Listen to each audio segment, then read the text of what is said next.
Nous sommes à Gossas, dans la région de Fatick, distant de 146 km de la capitale dakaroise. Après une bonne nuit de sommeil, Thiané Ndiaye, toute rose vêtue, nous invite à prendre le premier repas de la journée. Il est 7h30, sa fille aînée, Awa, en classe de seconde S, nous rejoint à table. Thiané Ndiaye prend ensuite le chemin de l'école. Elle est professeure de philosophie au lycée Kharkane de Gossas depuis près de 10 ans. C'est son deuxième cours avec cette classe de première L depuis l'ouverture des classes, une sorte de prise de contact pour revenir avec ses élèves sur le concept et les notions de philosophie. Visiblement captivés par le cours, les apprenants se montrent très intéressés par le sujet. Oui. Hein? Donc là, on n'a qu'un nom. On a la philosophie. 2 heures de questionnement philosophique que Thiané Ndiaye termine en ouvrant un chapitre sur sa vie personnelle. Ce livre, je l'ai écrit et il est titré « Malade du cancer, l'œil d'une patiente ». Le titre n'est pas gratuit. C'est pour montrer que la personne qui raconte est une personne qui a été directement concernée par la maladie. Admiration, compassion et surprise se lisent sur les visages de ces jeunes lycéens. Une salle d'applaudissements remplit la salle. Tout a commencé un 24 novembre 2014, jour où de façon banale, un médecin lui annonça qu'elle avait le cancer du sein.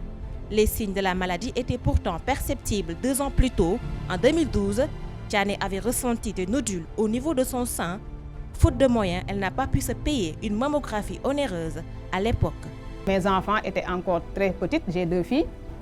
Donc l'une avait 6 ans, l'autre avait 3 ans. Donc mes premières pensées sont allées vers mes enfants.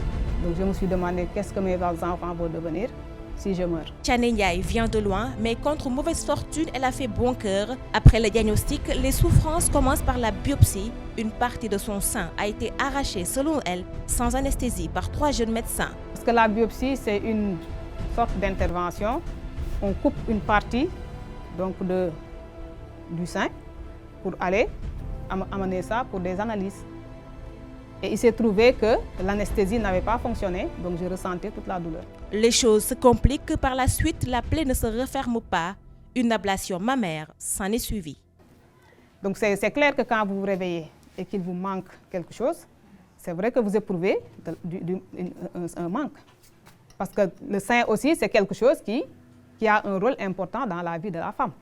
Voilà. Mais de là à me dire que je cesse d'être une femme, non. Pour faire ses séances de chimiothérapie, Thiané prenait le bus à 4 h du matin pour rallier la capitale. Armée de courage et de foi, elle rentrait le même jour à Gossas pour faire ses cours le lendemain. Elle faisait toujours bonne mine pour cacher une pathologie qui la rongeait de l'intérieur. La chimio, ça a des effets secondaires terribles. Déjà, ça vous affaiblit, ça vous fait vomir. Donc, vous êtes affaibli au point, il y a des gens quand ils vont faire la chimio, ils ne peuvent pas rentrer eux-mêmes. Et moi, j'étais seule. C'est moi qui allais jusqu'à l'hôpital, c'est moi qui revenais toute seule. Et le lendemain, je me levais, je venais à l'école pour faire mes cours. L'angoisse devant la feuille blanche, Thiané préfère prendre la plume pour mettre au grand jour son secret. Même ses collègues, qui ne cessent de louer son courage, n'ont été mis au courant de sa maladie qu'à la publication de son livre. Aux examens, quand même, elle était en face par rapport au programme. Jusqu'au jour où elle m'envoie par WhatsApp un message parlant donc d'un livre qu'elle devait dédicacer, je pense bien, et qui parlait un peu du cancer du sein. Ce jour-là, j'ai pleuré. Elle ne nous a jamais montré de signes de faiblesse. Le livre prend les allures d'un document de plaidoyer en faveur des femmes atteintes du cancer. Elle révèle avoir financé sur fonds propres son traitement grâce à un prêt bancaire qu'elle a contracté à la suite de son intégration dans le corps des enseignants en 2014. Elle pointe du doigt les frais onéreux du traitement du cancer au Sénégal. Vous venez à l'hôpital, on vous dit une seule séance de chimiothérapie. Vous devez en faire 6, 12. On vous dit une seule séance, vous revenez à 200 000. Qu'est-ce que vous allez faire? Ce n'est pas donné à tout le monde. Traitement cher, manque de communication dans les structures de santé où, selon Thiané, le malade est laissé à lui-même, ce qui provoque un impact psychologique sur le patient. Par exemple, je raconte l'histoire d'une femme dans le livre qui a quitté Matam, qui est venue à Dakar. Et en quittant Matam, elle a laissé un enfant de 2 ans qui allaitait, de moins de 2 ans même qui allaitait. Elle est restée plus de 6 mois à Dakar On lui a fait dépenser énormément d'argent sans jamais lui dire ce dont elle souffrait. Mais c'est grave. Le malade, on doit lui parler. Parce que si on ne lui parle pas, il sera stressé. Et le stress, c'est le pire ennemi du cancer. Au Sénégal, les femmes représentent 70% des malades de cancer, toutes catégories d'âge et de classe sociale confondues. Écrire est avant tout une thérapie pour Thiané, mais un tremplin pour inciter les femmes à se dépister tôt pour mieux faire face au cancer. Elle ne manque pas de souligner les actions de la LISCA, la Ligue sénégalaise contre les cancers.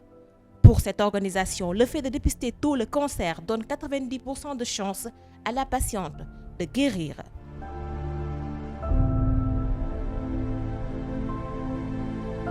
Après plusieurs années de combat, c'est la délivrance. Nous sommes au dernier chapitre du livre. Thiané Ndiaye inaugure l'année 2018 avec une bonne nouvelle. Oui, ça va. Oui, ça va. Ça va. On est toujours dans le suivi, mais ça va. En matière de cancer, on dit « Ah, ça va pour le moment ». Je pense que la foi a été centrale parce que moi, je suis naturellement une éternelle optimiste. Moi, tout ce qui arrive, je dis, c'est la volonté divine. Donc, tout ce qui arrive, je me dis qu'il y a forcément une solution. Je vais me soigner. Maintenant, le dernier mot revient à Dieu. La délivrance, un message d'espoir pour cette dame qui n'a jamais éprouvé un sentiment de découragement. Thiané n'a jamais abdiqué ni flanché. Elle s'est battue face à un adversaire qui emporte plusieurs vies par an. Armée de foi et de courage, c'est dans l'angoisse face à la feuille blanche qu'elle a puisé sa force pour vaincre le mal.